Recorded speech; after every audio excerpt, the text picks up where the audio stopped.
And as you know, ABC News is always looking for ways to bring American jobs back to America. So this week, it was shocking to learn so many great infrastructure projects are underway in America, rebuilding bridges and roads in American cities, but they've hired Chinese firms and Chinese workers. Why?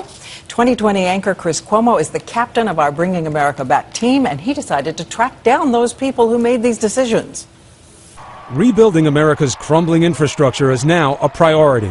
Help us rebuild this bridge. Help us rebuild America. Help us put construction workers back to work.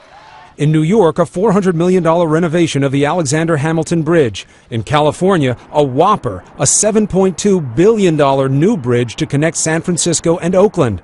And in Alaska, a proposed $190 million bridge project.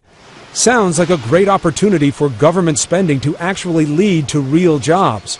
The problem? Much of the work is going to Chinese government-owned contracting firms. When we're subsidizing jobs in China, we're not creating any wealth in the United States. In Alaska, outraged union workers took to the airwaves with an obvious point.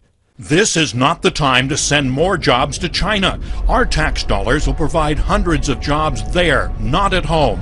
U.S. law actually requires major infrastructure projects to buy America when the cost difference is reasonable. In California, U.S. firms say they would have met those guidelines, but state officials decided to turn down federal money for a major part of the bridge, allowing a Chinese company to get the job at a cost of almost 3,000 American jobs and a potential $1 billion boost to the struggling California economy. It would have had a multiplier effect because it would have not only given thousands of Californians jobs, but also the subsequent spending would have been reinvested back in our economy. Is this the best way to bring America back? We went to California officials who claimed the Chinese could do the work faster and cheaper. Why can't the Americans do it as quickly as the Chinese? What makes them so special? One issue that you will consistently hear every time you go to a fabrication site in this country is that they struggle at this point in time to obtain welders. That is an issue in this country. So can you say that you guys have done everything you can to keep jobs here in building this bridge? Absolutely.